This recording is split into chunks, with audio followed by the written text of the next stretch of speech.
Our next presenter is Nicole Spanier from Villanova University. Hi everyone, as Abby said, I'm Nicole Spanier, and I will be talking to you about my master's thesis work on the effects of fiddler crab burrowing on mangroves at sites within the GTM NER. So maybe my data will add another dynamic to some of the questions that were asked in Anna's talk. So to reiterate, mangroves offer many ecosystem services. First of all, they store a lot of carbon in their biomass as they grow. They're one of the top carbon capturing organisms on Earth, which can help mitigate the effects of climate change. They also offer a lot of coastal protection, again, as other people mentioned, by breaking waves just based on their structure, which can help prevent erosion and impacts from storms. They can also accumulate soil by trapping soil particles in their root structure, and by trapping more soil, this can elevate the marsh and help keep up with rising seas. Lastly, they also provide a habitat for many animals within the marsh. These trees that provide the important ecosystem services are currently moving northward into new latitudes, and we want to know what is helping them grow in these new areas. GTM is near the forefront of the mangroves march up north, so it provides a unique opportunity to study the factors that help mangroves grow. So one of the factors that I think may help the range expansion of mangroves is fiddler crab presence. These fiddler crabs have the potential to alter the growth via their burrowing.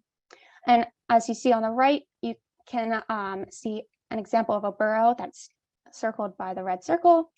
And you may be asking yourself, Nicole, how can fiddler crabs alter the growth of mangroves? Well, it has been found that fiddler crab burrows can increase the amount of oxygen below ground. By creating these burrows, they act as conduits to introduce oxygen below ground in an otherwise very anoxic and flooded environment. This oxygen can then increase the amount of decomposition happening within the marsh because it's giving oxygen to microbes that carry out decomposition of the organic matter. This increase in decomposition can then possibly unlock nutrients available for mangrove trees to uptake and use in their biomass. The connection between abiotic effects of fiddler crabs have not been well correlated to mangrove growth. So these independent findings lead me to ask, are fiddler crabs altering the growth of mangroves via their burrowing activity, thus potentially increasing the amount of carbon storage? So these are the relationships that I hypothesized would occur in my study system. So don't get overwhelmed by this figure, I'll help you. So at the tail of the arrow, that is going to be the thing I hypothesize will affect the thing at the head of the arrow. So as I mentioned in my previous slide, I think that fiddler crab bioturbation will increase redox potential, then increasing decomp, then nutrient concentration, and stimulate mangrove productivity. Another pathway that I think may increase the amount of productivity is by fiddler crabs directly impacting the nutrient concentration by moving organic material like dead plant matter to lower areas within the soil structure that are available for root uptake of the mangroves. And another pathway that I didn't mention previously that I have listed here because I don't think it's going to be the main pathway which fiddler crabs alter productivity is through salinity. Salinity increases the amount of tidal flushing within our marshes, which can then lead to increased decomposition because it's not as saline. And it can also possibly increase the amount of productivity because saline conditions stress out plants. So if it's less saline, because of fiddler crabs, this can increase productivity. So how did I get at these questions? How did I do this? So I did my experiment at two sites. One was Gabby's Creek and the other was North Matanzas, as other people have mentioned in their presentations that they've worked at these sites. And I had 20 plots at each site that were right next to a mangrove tree, like right next to the canopy. And within these 20 plots, there was a wide range of fiddler crab burrows. So some plots had as low as 35 burrows per meter squared, and some plots had up to 163 burrows per meter squared.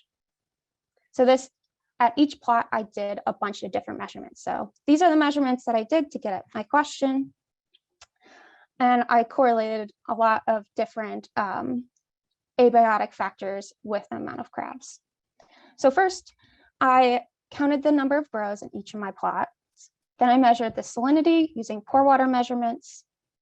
Then I measured decomposition using the tea bag index, where I masked the amount of tea in a bag, put it in the marsh for 3 months, and then take them out, mass them again. And the difference between the masses is how much decomposition happened in the marsh in that plot.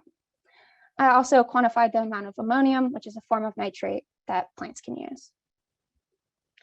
I then measured the amount of oxygen levels in each plot. I counted the number of pneumatophores because, as Anna mentioned, they can possibly oxygenate the soil and co-vary with burrows as well. Then I measured the productivity of the different plants, both above ground and below ground. So below ground, I measured root growth using these root ingrowth cores pictured on the right. And it's a bag of peat where roots can grow through into these root ingrowth bags. And after 9 months, I took the bags out and measured the amount of roots within the bags. And lastly, to measure above ground productivity, I measured the length of different nodes which correlate to different seasons. So I can measure how much growth happened in a particular season. Just if it grew longer, then it grew more. And I correlated all these factors with crab burrows. So what did I find? I found that fiddler crab bioturbation did not correlate with redox potential, salinity, or nutrient concentration, all the major pathways that I thought were going to set off this domino effect to then alter productivity. Also, I don't have an animation here, but the levels of oxygen did not correlate with decomposition, which is a big finding since other studies have found a correlation between the two. I also found that decomposition did not correlate with increased nitrogen, but what correlations did I find? I did find that there was still an increase in the amount of decomposition as the number of crab burrows increased. So you can see on the x-axis, it's as you go right, there's more crab burrows, and as you go up, you get more decomposition.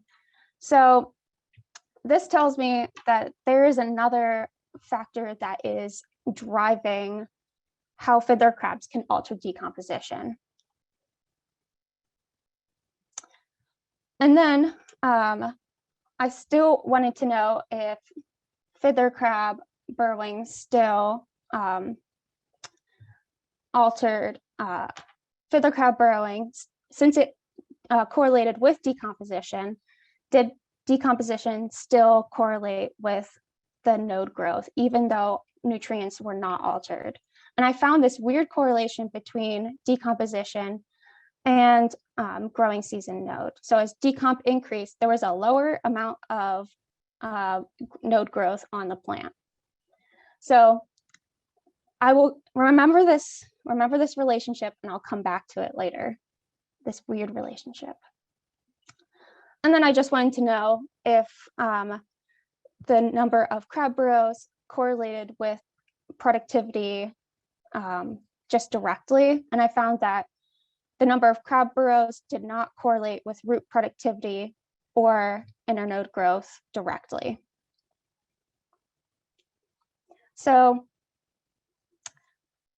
coming back to my original model, the relationships that carried out were none of the relationships that I hypothesized actually fell through. But what did I find? To summarize what I found that fiddler crab bioturbation did increase with the amount of decomposition. And this tells us there was no abiotic or biotic driver I found that explains how fiddler crab bioturbation alters decomposition. I also found that decomposition negatively correlated with the mangrove above ground productivity. And going back to the pneumatophores also positively correlated with the amount of decomposition in my plots.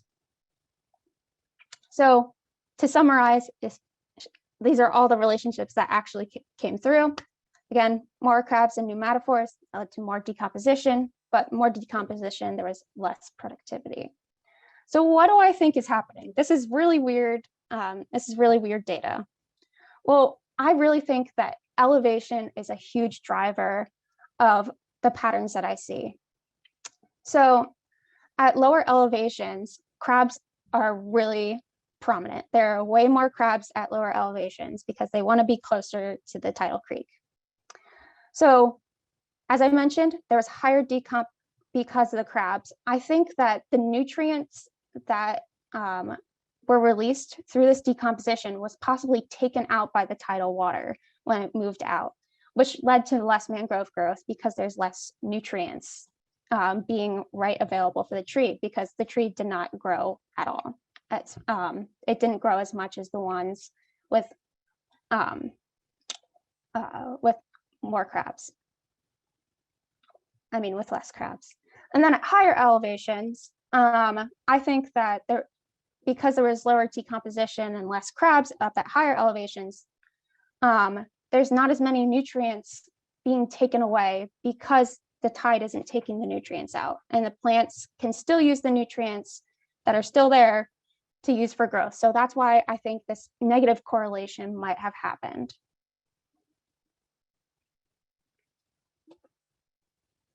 So to summarize, do crab burrows help the growth of mangroves at my site? I do not think so, but just based off of the data that I found. And I found that fiddler crabs did correlate with increased decomposition, but it's unknown where the resulting nutrients are ending up. And this crab-induced decomposition can lead to ecosystem carbon losses if the mechanism is that the fiddler crabs are increasing the amount of sediment loading and nutrient loading into the tides and into the water and out of the marsh. So also, elevation can play a role due to tidal impact being higher at lower elevations, which can transport nutrients and carbon out of the system. And I hope you keep the importance of elevation in your mind as we hear from Tamira next, who will speak on another role of elevation in marsh dynamics. Therefore, to wrap up, the conclusions of my research help us to understand that crabs are not helping the growth of mangroves at the GTM NER, but this could be contributing to a large carbon and nutrient loss for the wetlands. Also, I want to thank the Wet Beet Project and the people of GTM NER. I could have not done it without you. All of you are great. And this concludes what I have to share, and I will be happy to take any questions. Great. Thank you so much, Nicole. Thank you for that great presentation. We have had a few questions come into the chat box. Did you have any control sites with no fiddler crabs? I did not have any control sites with fiddler crabs. The farther up I went to on the marsh platform, there was less crabs, but still there were lingering crabs everywhere. So I couldn't get a full control plot, but I know some people do fiddler crab exclusions, but since I was up in Pennsylvania, I could not take the crabs out and control those along the way. So no, I did not have any control sites. Okay, thank you. Do you know, are fiddler crabs found in large densities in association with well-established southern Florida mangrove ecosystems? Yes, they are found in large abundances with well-established mangrove ecosystems, and they're more common there from what I've read, and they're moving up northward, especially a lot of the fiddler crabs are moving northward with increased with climate change, moving up northward because it's warmer up there. So they are following mangroves as they climb up north. Great, thank you. Do you think that fiddler crab elevation preferences could maybe be coinciding with the less optimal elevation for mangrove growth? So yeah, with the elevation and fiddler crabs kind of co-varying with each other. One piece of data that I didn't take was elevation, but I also, one of the indicators of elevation can be distance from creek, which I also took. And I found that decomp did not correlate with elevation. So I don't think that fiddler crabs just were in this, like following the same pattern as elevation. And let me see if I answered your question effectively. But yeah, they could possibly correlate, but you're about to hear from Demir, and that the most optimal mangrove growth is not at the lowest versus the highest. So I really don't think that they coincide necessarily and co-vary with each other. So yeah. Thank you. Have you thought about measuring the greenhouse gas fluxes from the plots to maybe dive in to see where the carbon is going from that increased decomposition? Could it be maybe a difference between into the atmosphere versus into pore water or the channel? Yes, that is a really interesting question that I have been asking myself now that I see there was a positive correlation between decomp and fiddler crab abundance, but that would be a project for another person because I'm not at Villanova anymore. But if anybody else wants to do it, I feel like that would be really cool to see where this carbon is going.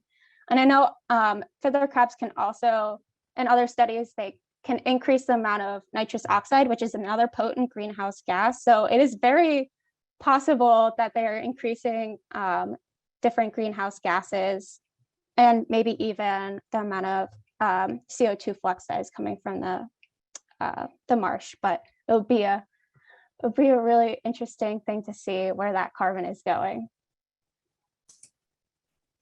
I think Dr. Samantha Chapman is on the line. So Dr. Chapman, maybe a future project to consider. Thank you. I think that would be awesome. Very cool. Oh, yeah. Thank you. We had a clarification for the fiddler crab elevation question. The question was whether the fiddler crab elevation preferences are opposite from the mangrove preferences, so that mangrove growth, is it responding to elevation and not the fiddler crabs? Yeah, so I correlated the distance from creek, which can be a proxy for elevation, and it did not correlate directly with like the mangrove growth did not correlate from distance from creek. So I really don't think it is a drive, like the opposite relationship of mangroves preferring higher and higher elevations and the crabs preferring lower elevations. And I don't want to spoil Demir's talk, but you might get an answer to that they might not like really high elevations versus really low elevations. Thank you, Nicole.